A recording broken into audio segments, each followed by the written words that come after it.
Very good afternoon, everyone, and welcome to today's uLaw webinar.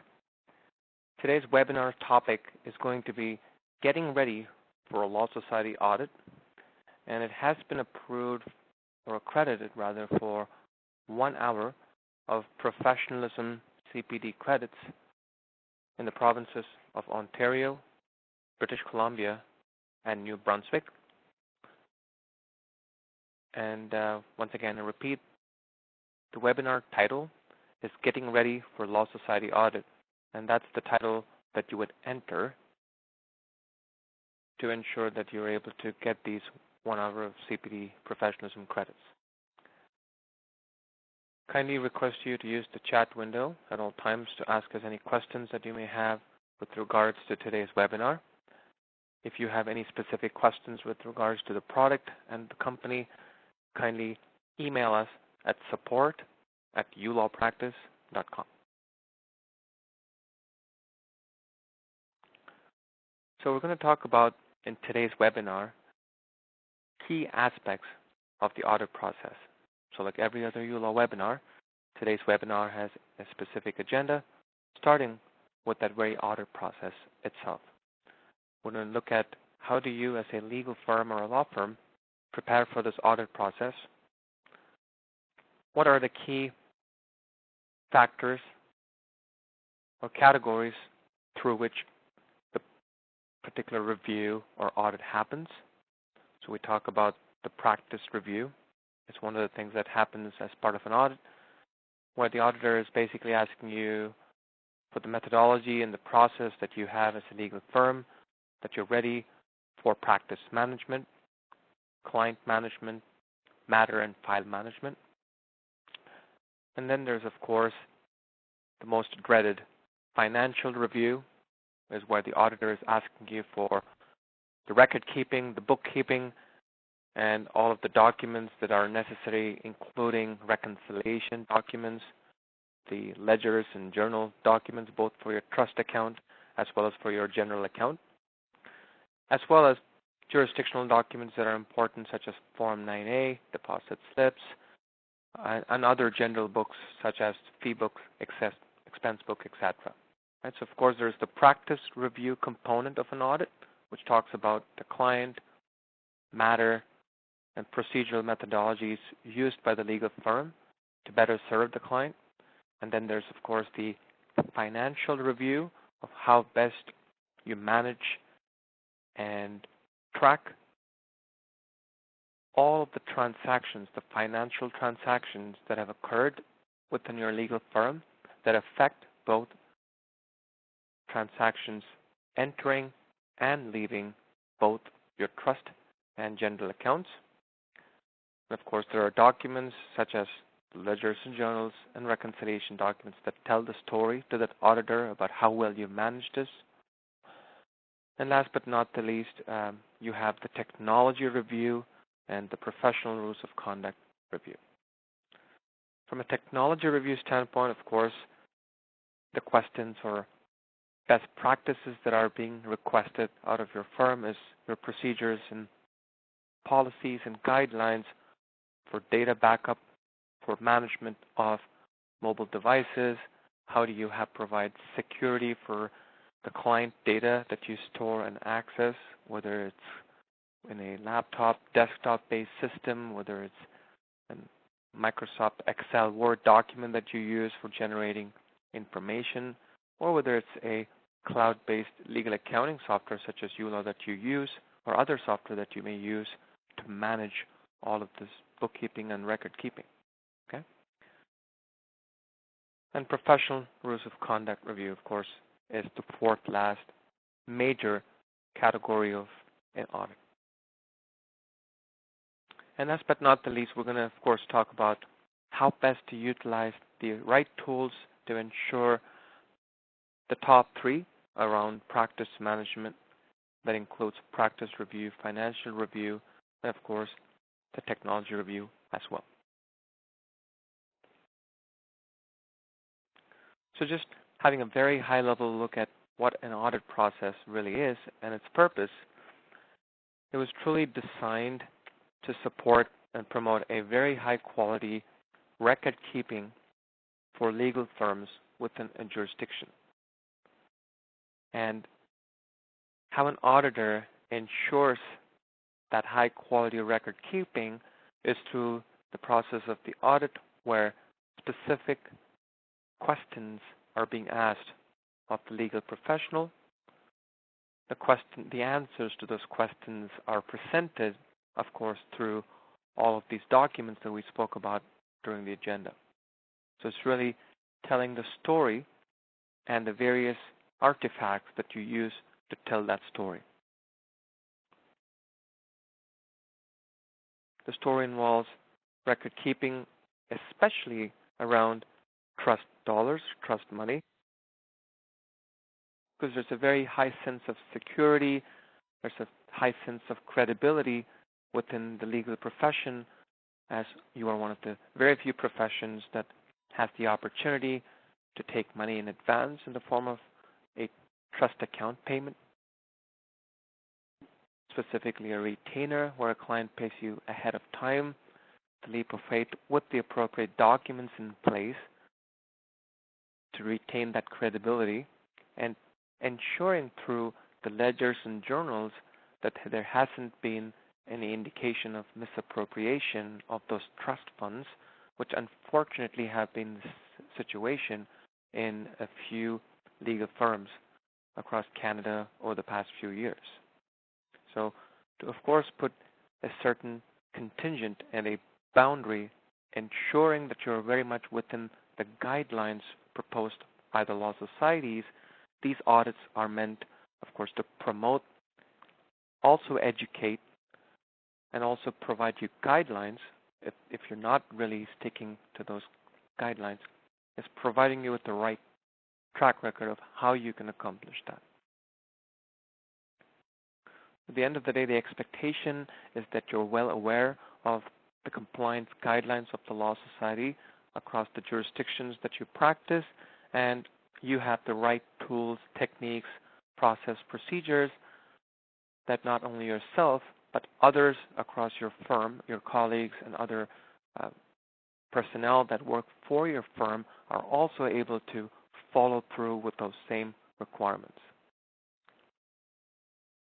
Of course, there's always the question of why me, but I think there's a simple answer, really is to say that the audit really is not designed necessarily, to be honest, to catch anyone on their wrong foot.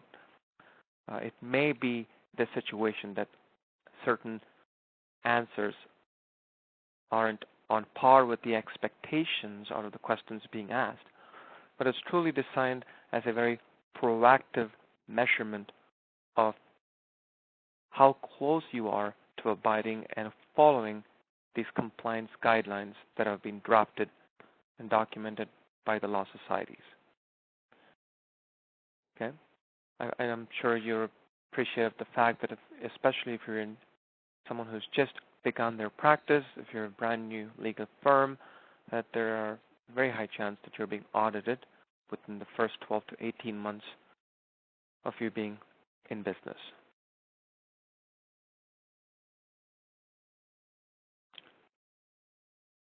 So to have, again, a deeper dive, and we're going to look into these individual components, and truly this is the agenda for today's webinar, is to give you the insight, if you haven't already gone through an audit process, to give you the insight of the key categories in which those questions are going to be asked.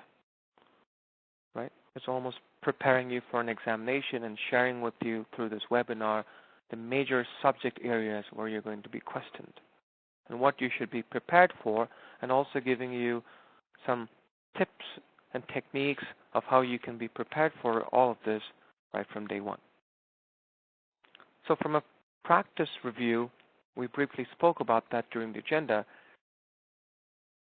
is to really understand how the legal firm is managing, and the techniques, tools, process, procedures, however you may want to call them, how they are in place to manage the life cycle of a customer or a client's life cycle throughout your business, right from that initial client intake, or could be prior to a client intake, could be a free consultation, followed by a client intake process.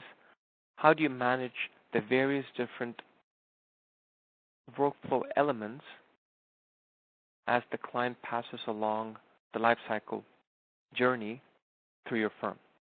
So it's a client intake, and of course, if the client, for whatever reason, does not engage you, then that's a different route. That's a different journey. And there are certain documents, tips, tools that are recommended that you be prepared with to have a logical closure to that journey. So if this is a ghost client, someone who gave your firm some basic information about themselves, but really disappeared and never retained you or never came back to you with an engagement proposition, then of course the fact that you've gotten all this information, you're obligated by the Law Society to provide a non-engagement letter to safeguard yourself and the sanity of the Law Societies as well. Because you don't want the client to wrongly presume that having given you this information was enough for you to take on their case. You need to legally, and truly in this case legally, bind them by saying that you have not signed up for an engagement or a retainer letter, and hence through this non-engagement letter, I'm making sure that you're fully aware that my legal firm is no longer responsible to take your matter into hand. So that's that journey, and that's that logical closure, and those are the techniques and documents required to tell the story to the auditor that you did take the right steps to have a logical closure to that journey. Now, if the journey of the client was through the client intake to the next step, where they're very much interested in engaging and retaining you as the legal professional, then that's a separate journey.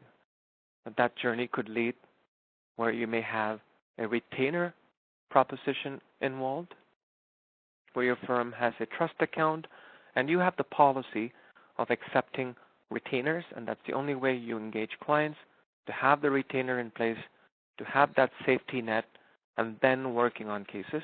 And if that's the case, then there are certain tools, documents, techniques that are expected out of you to live up to that journey, to progress that journey, and of course to bring a logical closure to that journey. So to progress that retainer journey, there's a need for a retainer agreement. The retainer agreement, of course, needs to be well drafted, needs to be clear, concise, something that the client or your customer is able to understand and agree upon. Let's say you've got a really good retainer letter. If you don't have so, then the auditor is going to, of course, recommend, suggest that you look at certain retainer templates, investigate the use of certain products that can provide you these templates so that you have a better answer to that specific question around that journey. Let's assume moving forward that you did have a good retainer letter. Then of course the question is, can you show me a signed retainer agreement where there's a signature of both yourself and the customer? That's an expectation. So if you have that, fantastic, you've answered that question right. It's another checkbox ticked off. Then in the retainer agreement, then comes the next step. And there are certain financial review components that pretty much answer themselves to the question. You don't even have to ask the question. A trust ledger will pretty much tell you by date what's happened within that specific transaction elements. So once the agreement has been signed, then the real question is, did you receive the retainer? What was the amount? Show me the ledger. So the ledger would clearly state that you received it on the 23rd of March, whatever it may be, the method of how you received it, so that it's trackable and you're just not bluffing. Sometimes you could just say cash retainer, and then where is that proof of the cash? Then you have the cash receipts, deposit slips. You have proof of doing the trust transfer from your cash account into your trust account within 24 hours of handling the cash. So each nuance of that journey, depending on which route you take, has a certain expectation, certain questions behind proving that the journey was taken in a very prudent manner. And that's what the audit process is. Let's say you've done the retainer agreement right, you've completed the matter, you've docketed on time, you've invoiced on time, you've dispersed on time, and recovered all of this on time. Then, of course, there are questions around how clear was the invoice, how timely was it sent, right? Little things like that, all part of that practice review. It may just be one or two examples that are expected to kind of almost give you a taste for the overall firm's maturity in handling the process. If you're doing it right for one matter, the leap of faith is that you're doing it right for all matters, provided you have a process that can be automated. Right? Last but not the least, with every client matter, there's the expectation that just like your non-engagement letter, that there are certain documents that you produce to provide a logical closure to that matter, such as the settlement statement, which pretty much outlines all of the work that has been done and a complete audit history of everything that happened with that matter.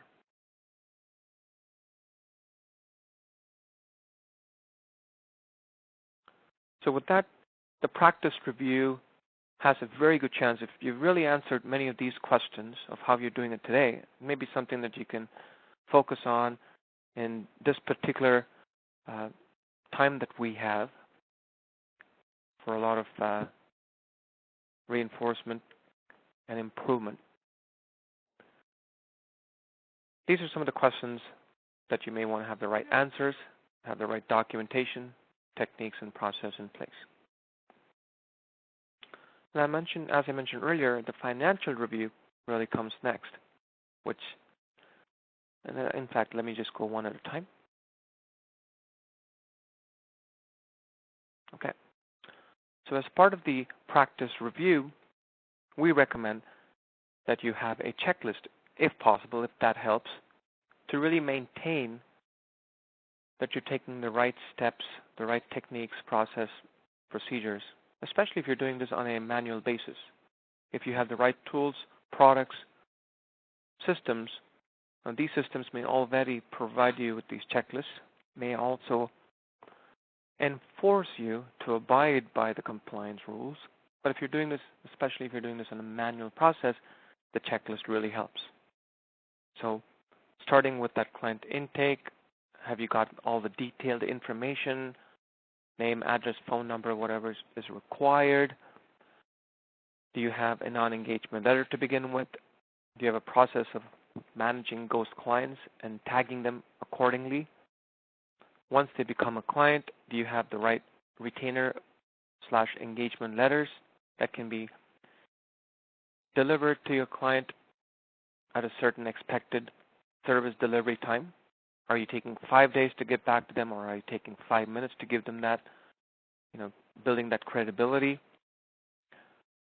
How are you docketing the detailed note-taking across the description that you provide these dockets? Are you just saying, oh, that was a first-time meeting? Or are you going the extra mile by saying, there's an initial meeting discussed with the client with regards to the retainer letter, court dates arranged, things of that nature, where you're really providing a more professional outlook to the work being put in? Are you handling the retainer well by ensuring that you're depositing the money in trust account, whether it's receipt in cash or any other electronic form? Are you aware of how best to handle joint retainer situations, such as a very simple thing is, when you generate the retainer letter, it's actually made in both or the multiple names of retainers that are involved. How do you manage that? To even fee complaints, how do you manage if someone says, well, I'm sorry, I don't think we agreed upon this, you need to give me a discount? How do you manage that? What is the process? Do you write off that money? Do you add a discount? If so, how do you do that? Do you do it in a subsequent invoice? Do you do it in the same invoice that you just generated? Those are some things that you want to keep a tab on. Now, if this is an ongoing client, so sometimes legal firms engage with clients, especially corporate clients, right, where there's always an ongoing component to dealing with this, then there's an expectation based on, of course, the nature and scope of the matter to provide a more timely, regular correspondence back to your client, whether that's monthly, weekly, quarterly, or sometimes even yearly updates, both in written and in verbal, more importantly in written, that really tells the story to your client, but where the matter is, what's the progression, or what is the specific work that you've been doing for the invoices and the work that you're going to be generating. Okay? And of course, a conclusion or a logical closure to a completed matter, as I mentioned, a closure statement, settlement statement really helps build that credibility.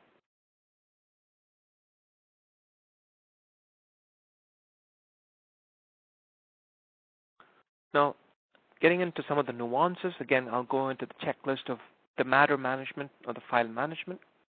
And these are things that the auditor is going to ask just to make sure that, you're not using any system at all or any process at all to manage your files. The expectation from the Law Society is that you have a good file management process within your firm. They don't talk about having the right tools. They don't recommend software. They don't recommend things that you should be doing the R&D on based on your comfort and convenience, but they certainly do highlight and encourage the use of certain processes that are aligned with the guidelines that they have proposed, right? So simple things as, do you have a good file naming convention? Is it easy on you, based on the process that you've defined, for you to search for information? Because there's been often a complaint from the public that information requested from a legal firm often takes time to get back with. And in today's day and age, everyone is not as patient as before. It's the electronic age, and they do appreciate and recognize that the electronic medium is a faster way of communication, and hence it makes it more important in today's day and context to have the right process for you to search for information faster. And here are some of the guidelines, of course, that can help expedite that search process, including good file naming conventions, separate matter file names for separate matters, even if it's for the same client. I've spoken about this in many other webinars that we've conducted. Again, retainer letter having templates available.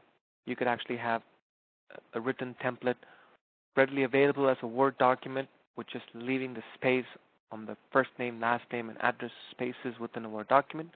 Or you could actually use a legal accounting system or practice management software that can generate this as and when you need it. Simple statuses so that you're categorizing your files so that it's easier for you to search on that information. Are you looking for active matters? Are you looking for closed? Right? Things of that nature. How are you best separating both dockets and disbursements? Well, if it's a closed or a, block fee or a flat fee where disbursements are included, how well have you defined it in your retainer and engagement letter? Does it come across clear and concise so that your customer understands that you would be charging them extra for disbursements, or are you stating in the retainer letter that disbursements are included in the overall flat fee that they're agreeing upon, right? How often do you send your closure statements? What medium do you use to send these closure statements? Are you sending mail? Are you sending email? Well, in today's day and context, and especially in today's context, the electronic medium has surpassed automatically as the number one prioritized method of communication, right? So ensuring that you have the right statements in place within your retainer letter that talk about the risks and rewards of all mediums. Okay, so those are the top 2 or 3 things that we want to talk about the practice review, everything around client matter management, invoicing, and closure. And then we talk about the financial review management, which is really a small subset outcome of how you manage that client, right? So starting from the retainer letter where you talk about the fees involved, because when you talk about financial management, you're starting to talk wherever there is a transaction possibility involved, when there's money involved. Money starts right from the retainer letter where you state what your fees are. How do you charge these fees? So this is where an auditor would ask you for a retainer agreement and follow through with that entire matter if you use the appropriate rates that you agreed upon in the letter, agreed upon disbursement charges, if there are changes to it, was that communicated, what is the audit trail of that communication, so on and so forth. So always ensure that your fee structure is clearly documented in your engagement or retainer letter. And if you're going to be dealing fees around contingency, then even important to safeguard your own business is to make sure that you have that very clearly stated and documented. At this particular time, if it's time-based contingency, if it's a certain milestone-based contingency, then that needs to be very clearly documented so that when you have that signature of your client, you're pretty sure that they've understood what they're signing up for. Equally important, and this is where the Law Society is actually looking out for you too, as part of the retainer letter, the auditors would often recommend, and we've seen this quite often, and we've included that in many of our retainer letter templates too, is where you ensure that you have the right statements that cover your interest. So for example, if the retainer were to bounce, then what are the fees or fines that you would be forcing on the client, or so that they understand that a bounce check would lead to this, so they understand the consequence of their actions too. Ensuring that maybe you have a policy that every time that a retainer drops below $500, that you will be requesting for a top-up. Again, based on the nature and scope of matter, but these things happen. Ensuring what your net payment terms are. This is very important, especially if you're writing up your own documents, your own retainer letters. It's very important that you emphasize the net payment terms, because that's what you have to use, especially when you're not getting paid on time.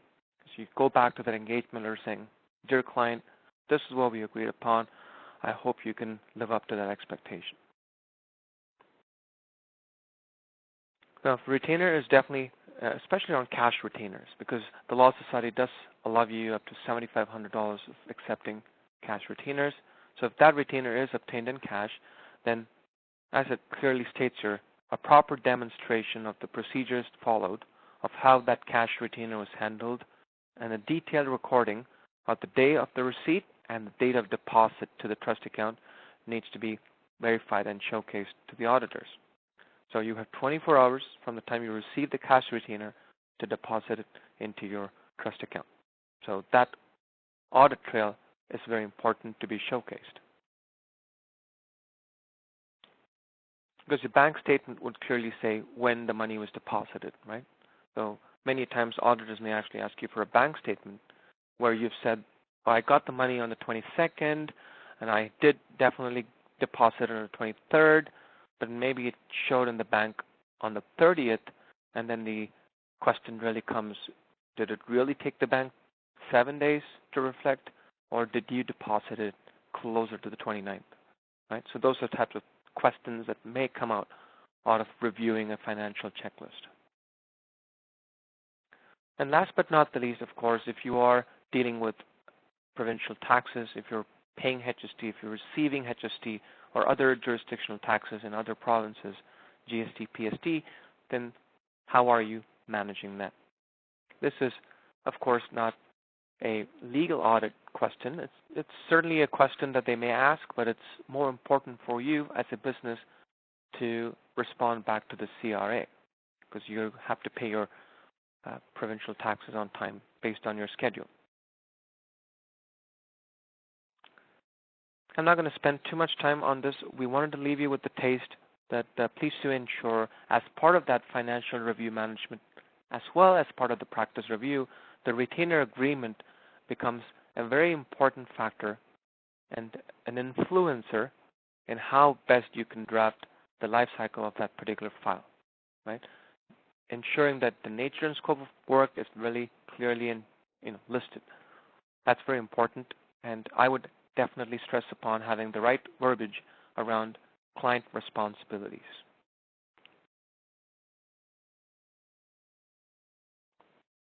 Okay, continuing around the financial management checklist.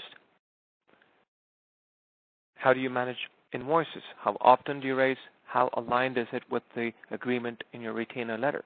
If you have agreed to generate invoices as and when things happen, fantastic. How have you been doing that? In fact, this checklist is something that you can do on a regular basis yourself so that you're almost ready for audit right from day one. And that's our goal as a legal accounting software, and that has been our drive to ensure that the legal professionals can be audit ready from day one. And by use of the right tools, procedures, process, and techniques, you certainly can accomplish that level of sophistication when it comes to process compliance. Invoice balances, very, very key aspect to the hygiene of your own business.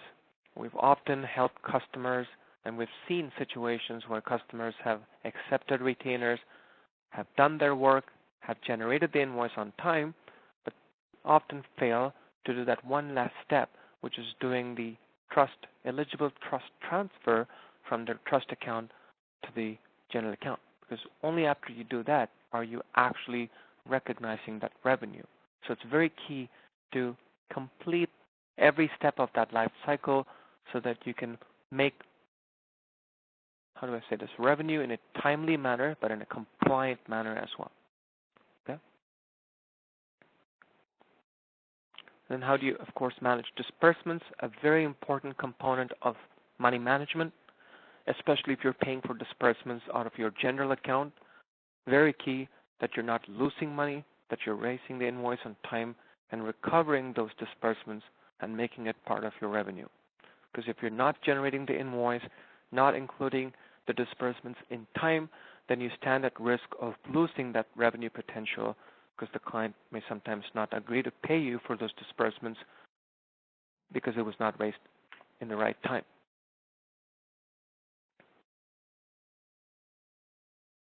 Okay. Having done all this data entry, having done with all this work that you've put into the file, the last real financial checklist component, and this is where there's a lot of talk, and then there's, of course, a lot of the, I wouldn't call it fear factor, but there's always that little uneasiness of how best can I prepare myself to deliver these documents, right? And this comes around the reconciliation. That's the number one process. Next comes, soon after the reconciliation process, all the ledgers and journals that are required to be generated. And in some of our previous webinars, in fact, around reconciliation demystified, we very specifically focus on the process of reconciliation and why there is no, science behind the fear, as long as you understand and appreciate what's expected out of that reconciliation document. As long as you have all the paperwork and the data to support it, that the reconciliation process should actually be a breeze. So I encourage you to just search up our YouTube channel on ulawpractice if you like, to look at the reconciliation video and CPD session that we have published. But truly, from a financial review component, this becomes very critical. Often auditors would most definitely be asking you for these documents more than the practice review, to be honest. That includes definitely the reconciliation document to begin with, followed by the ledger documents, both for your client trust ledger and the client general ledger, which basically means what transactions reflected in the trust account, what transactions reflected in the general account. Likewise, maintaining trust receipts and disbursement receipts properly. Okay? So transactions relating to trust and disbursements. Journals. Now there's of course a subtle difference between ledgers and journals, where journal is just giving some additional information about that particular transaction, including method of payment and purpose, whereas the ledger talks definitely about when it happened, what client, what was the amount, and which account. Journal, of course, talks about the extra two factors around method and purpose. Right? It was paid using a check. It was meant to be a retainer.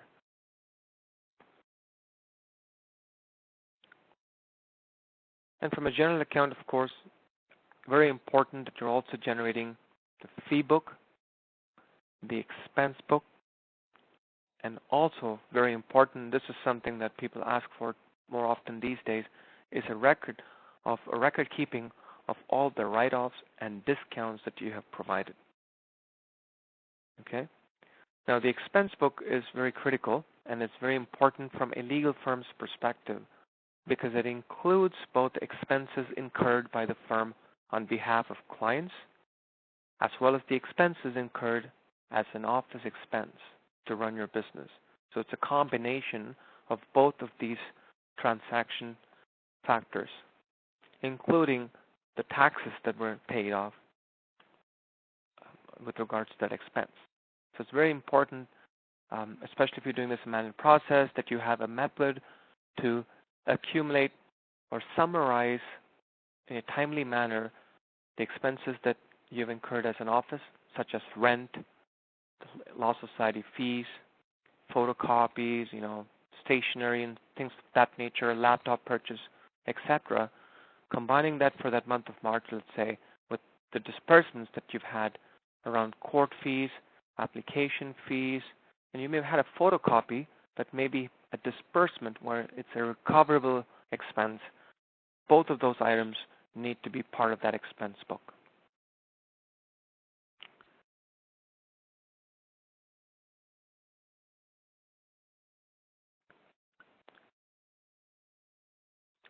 Now we've got the client update, so hopefully that kind of gives you a bit of a perspective. I'm going to just kind of really go back to this particular slide around what am I being audited on. So we've looked at practice review, financial review, and the expectations, and the checklist that you can manage so that you pretty much are well prepared to answer all of those questions that are going to be asked or posed of you during those reviews. Okay? And now I go back to this one particular slide that we introduced, which we believe is important in all of this, is how do you manage your client updates? This is partially more to do with the practice review, but it also touches briefly with the technology review that are often asked during an audit. Now this goes to the correspondence that happens between your firm and your client and all of the written, documented correspondences, starting with generating that retainer letter, ensuring that it's signed, making sure that it's sent to the client so that both you and the client have a copy of it. And this is where you could have a firm send this via regular mail. You could have a firm that's paperless, or that's part of their policy and is looking to be that, whatever facet of that paperless office you are in which case you document and send them these correspondences by email, or maybe you have a client portal, you upload it into, let's say, Google Drive, and then you give your client access to that matter folder, whatever may be the situation, right? And it's important that you articulate the risks, responsibilities of all these types of correspondences through your retainer letter, saying, I'm going to send you invoices on a regular basis via email. the risk is that it's electronic,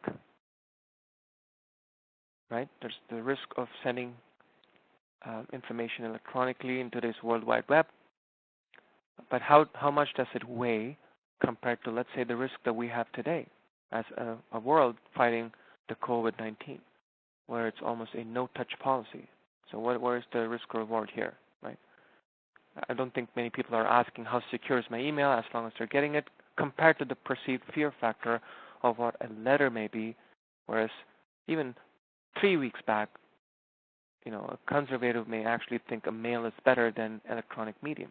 Things change, mindsets change, so it's important that you still articulate the risks, rewards of all these mediums that you use. And if you're going to be sending information, especially if you're clarifying, and this is where it gets very tricky. You generate an invoice and you send it across to your client, and the client says, I did not receive it. How soon, how fast can you resend that invoice? Via email or other means? How do you clarify a certain invoice? So let's say the client asks you for a statement of activity or even a bill of cost to substantiate that invoice. Having those documents ready, do you know what that format looks like? What does a bill of cost template look like expected by the Law Society? What does a statement of account or a statement of activity entail? Right? It's whether it are indeed self-driven documentation, whether it's adopted by the best practices provided you by a software. There are many means of how you can accomplish it, but you want to be aware these are some of the techniques, documents that are required in real life, but are also going to be expected out of you during an audit. Because it tells a picture, it tells the story.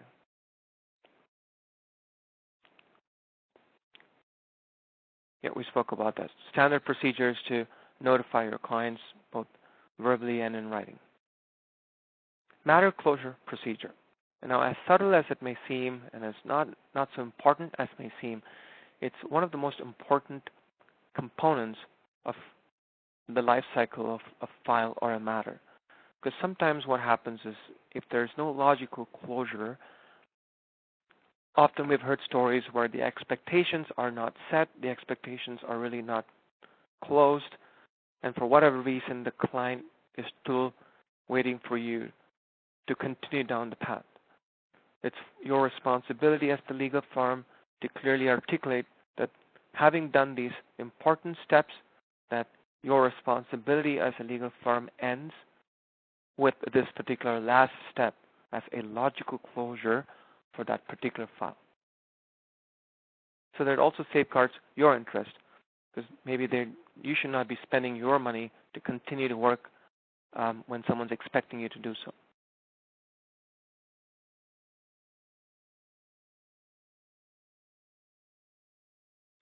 Now, sometimes a matter closure letter, and this is again one of those nuances, different track to a journey, it may shift hands. So your client may say, you know what, I'm actually moving this to another lawyer. I may be moving out of town. I'm moving this to another personnel, and I need you to help me transfer the file for all the work that you've done thus far to this other law firm or legal firm. That's an important possible journey that can happen within the legal firm, and it's even further important that you have all the documentation available so that it's easy on yourself to transfer the information and also easy in the other firm to receive and consume that information. Okay, so matter closure letter with the proper transfer of file, if when applicable, is a critical component of a practice review more than technology review. But the clarification of the invoices and the correspondence methods becomes both part of the practice review as well as the technology review, which we'll get into in a bit. Okay.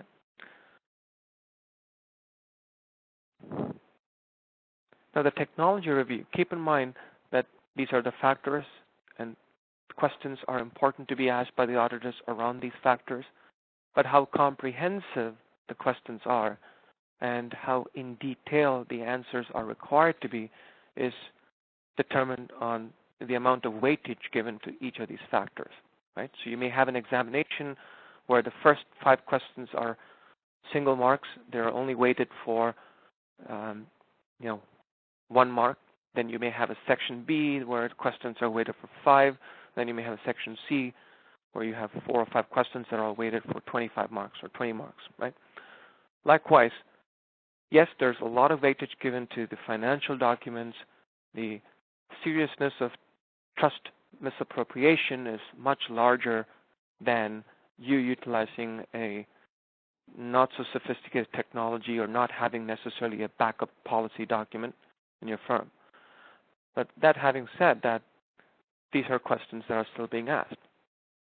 If you've done a fantastic job on all other things, then the auditor may just throw in the technology review question. Make sure that you're completely thorough in your audit preparedness. Okay? So what does the technology review entail? Very pragmatic, simple questions around backup and security procedures.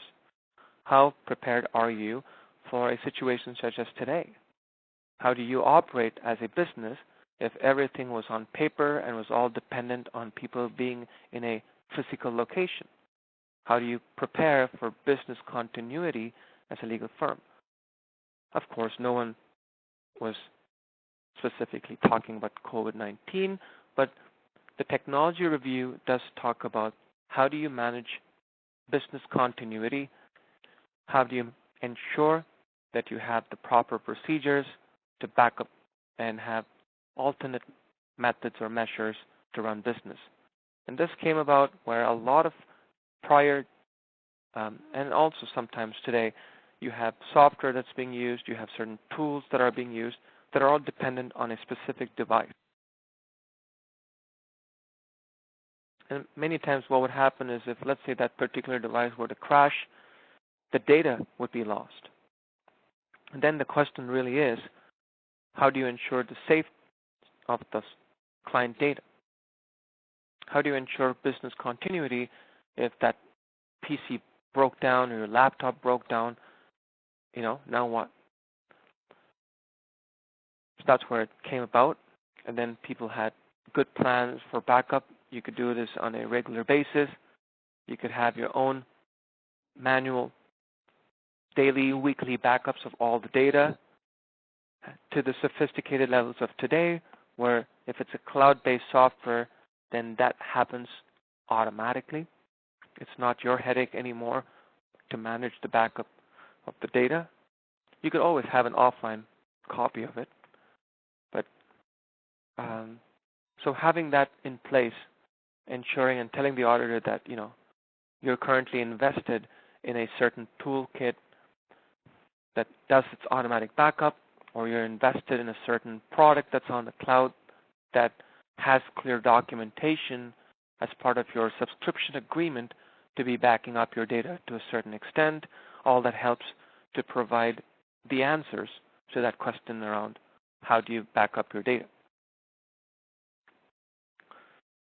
What's the availability of information and data? How readily is the information available to you? Again, going back to, do you need to be physically present somewhere to access data to answer your client, or what tools, techniques do you have to access this data wherever you go? Whether you're taking printouts and carrying those manila folders with you for every file that you have physically so that you can quickly respond back to clients, although you have this on the cloud, on the phone these days to answer questions, that's totally left to the individual legal firm to decide. If you're running a PC-based software, very important for you to keep in mind the antivirus that's running in that particular machine. Very important that you protect that device through the right means, including the antivirus software, so that you do whatever best you can to protect from that particular device from crashing.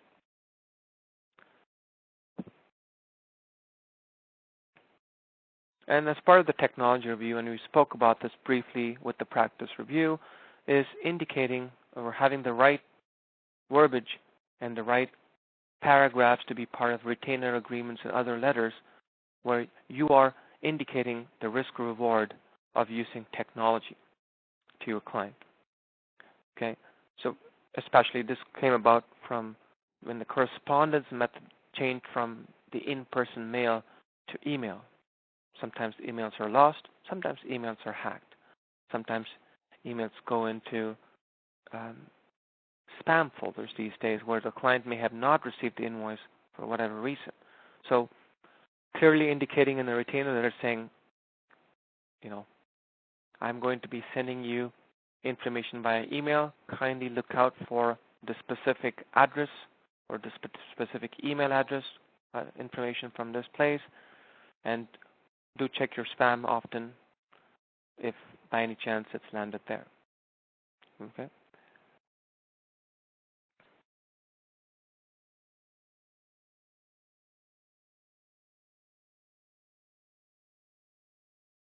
Okay. So before I get into benefits of practice management and accounting software, now this is not a recommendation or a suggestion, but it's just a way of sharing with you that you do have to do all these tasks. Have a process in place. The next step of process is to automate these processes because that's going to save you the time. One is to first have the process, and then is to find a way to replicate this process or automate this process without your manual intervention as much as possible. So to generate a retainer letter for a family matter or generate a retainer letter for a repeating family matter with a similar instance of what you've done in a previous file should not be a manual process. If you're going to be dealing with a certain area of practice, such as small claims or criminal law or even real estate, wills is a great example. It's pretty much a cookie cutter beyond a point, with subtle changes, of course, with little changes that have to be done based on the nuance of the nature and scope of matter. Practice management and, more importantly, legal accounting tools, of course, have all those bells and whistles readily available for you to take advantage of in today's day and context.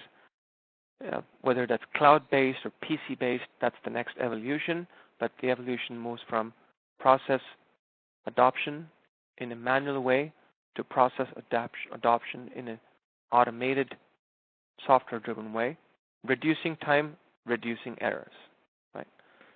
And then the evolution moves from whether it's a PC-based software where there's a certain dependency, risk, or reward, and if you want the reward of availability at all times, then you move on to the next question as a legal firm, as what is that expectation of improvement that you're looking for, which moves on to the cloud-based.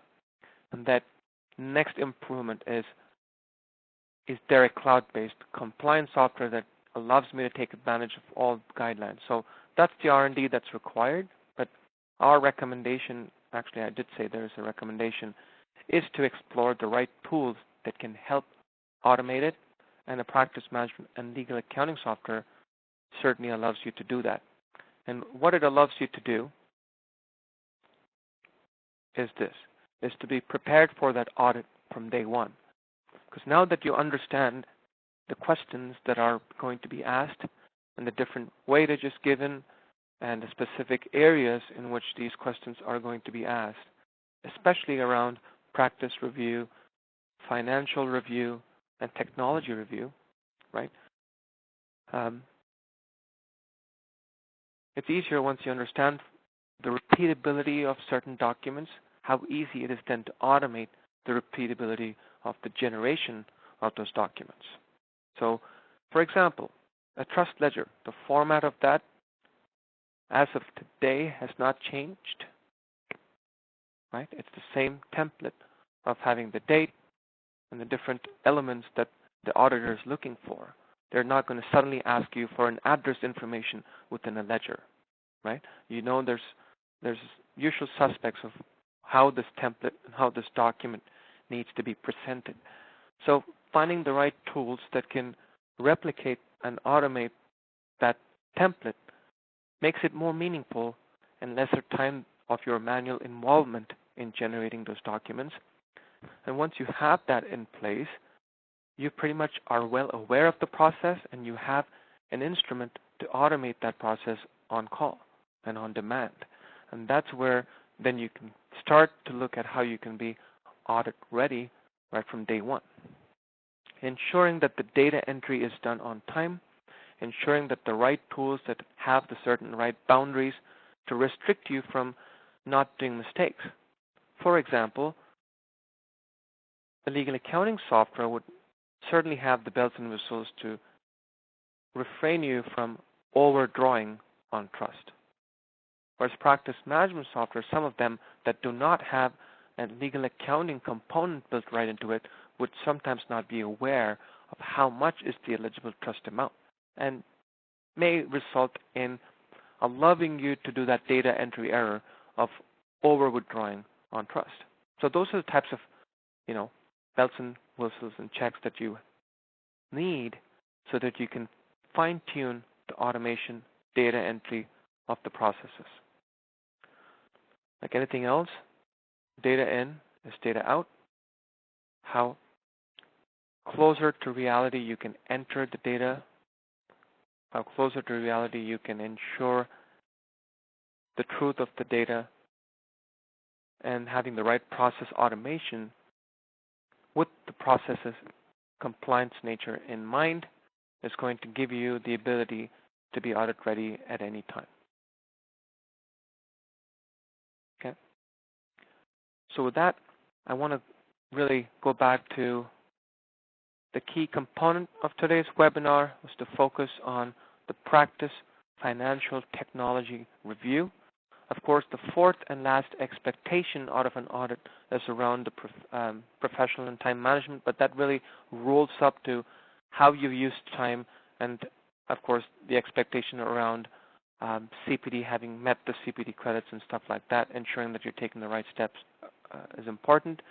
And there's also the professional conduct review, which we're not talking about today, but that's an important aspect of your overall audit process. So going back to the title of today's webinar, which is Getting Ready for Law Society Audit, which is accredited for 1 hour of professionalism CPD credits in the provinces of Ontario, British Columbia, and New Brunswick.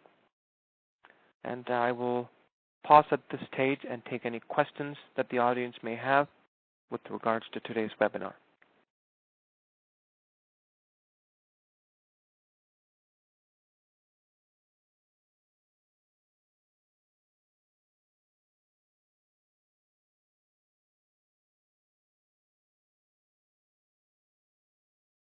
You could either use the chat window, or you can email us at support@ulawpractice.com with any questions that you may have.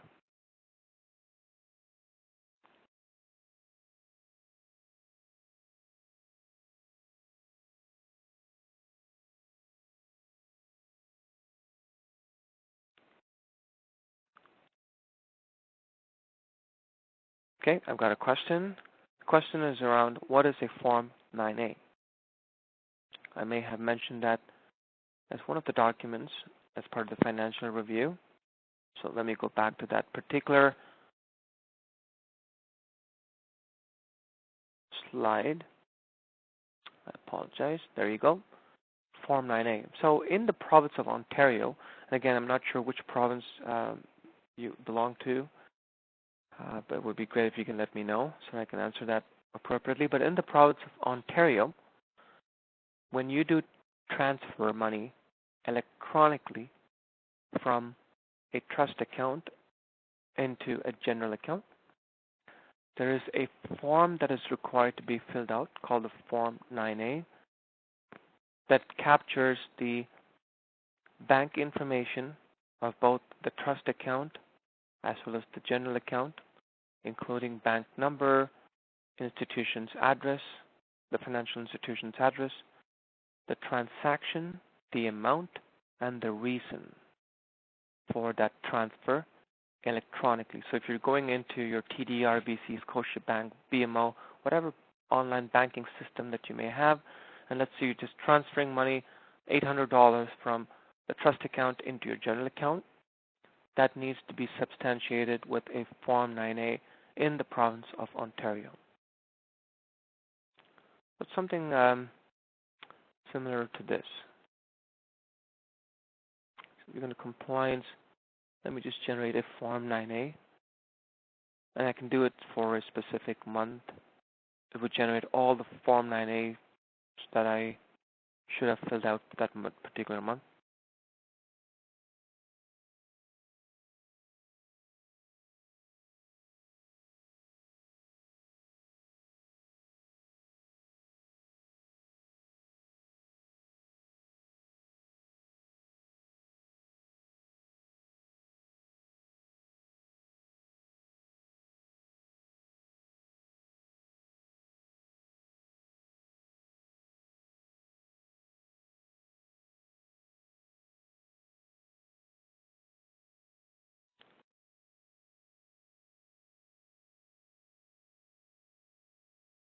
Okay, there you go. So it's basically the amount, the client information, the reason for this payment or this trust transfer, the detailed information about the trust account where the money is retrieved from, and the general account where the money is deposited into. And then, very important, as part of Form 9A is for you to sign it.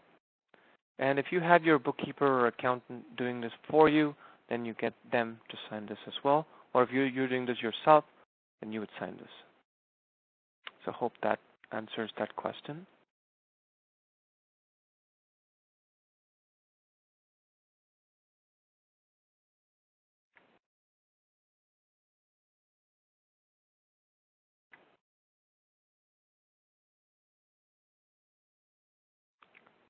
Okay, how often must a 9A form be filled? Every time you do a transfer electronically from trust to general. And you have that ready. For every transaction, you have that ready. So if you look at this Form 9A, so let's take an example where you have trust funds to be transferred over, right? Good question. So so the question is, where do we store these Form 9A? So you have them available as part of your monthly ledger compliance documents. So the recommendation that we do is have a particular folder on the cloud or on your local computer, let's say for March 2020. And you basically are generating, for March 2020, your trust reconciliation statements. You do your reconciliation, right? And then you generate the reconciliation report, store that in that folder. And you can also have that on the cloud here. Or then you follow with the general reconciliation, followed by the client's trust ledgers for that particular month. And then you generate them as part of that. Question is, can I upload documents into uLaw? Absolutely, yes. We integrate with some of the leading document storage systems. So if you go in your settings, if you're using, we integrate with Google Drive, Dropbox, Box, and OneDrive. And if you use any of these systems, it makes it easier for you to basically store information. So for example, if you're dealing with this Henry Michaels personnel, and let's say we generate the statement of activity we spoke about for closure, you can basically, I have Google Drive open. I'd use this as one of my demo aspects. We automatically create a folder based on the file number that you have. You're able to just drag and drop it into that folder, and that automatically becomes a part of your document management within that file. It asks you, of course, to connect with the appropriate Drive account, and it makes, there you go, you have the statement of activity, which you can click right within the context of the matter from uLaw.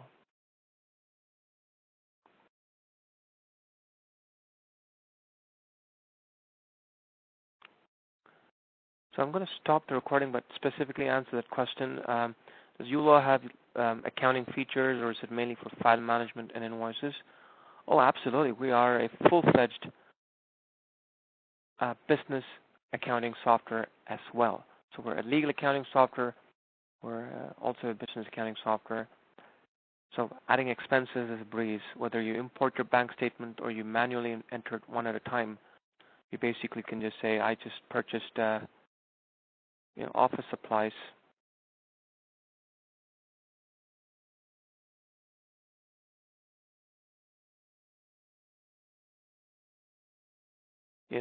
Provide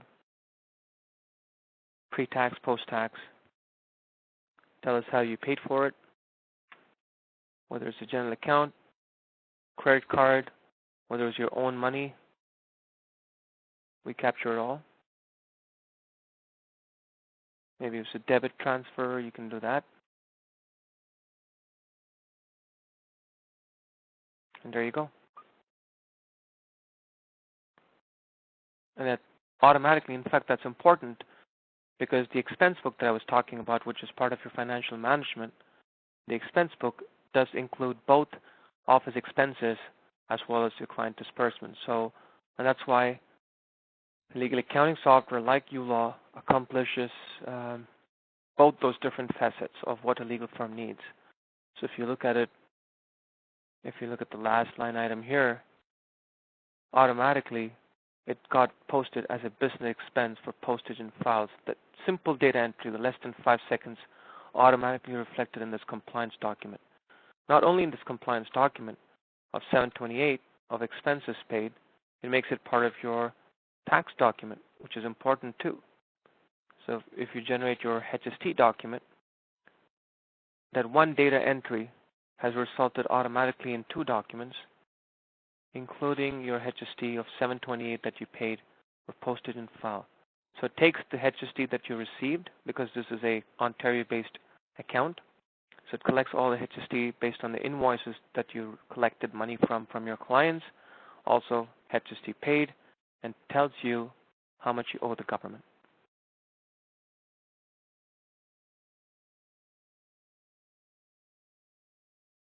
So I'm going to stop the recording here.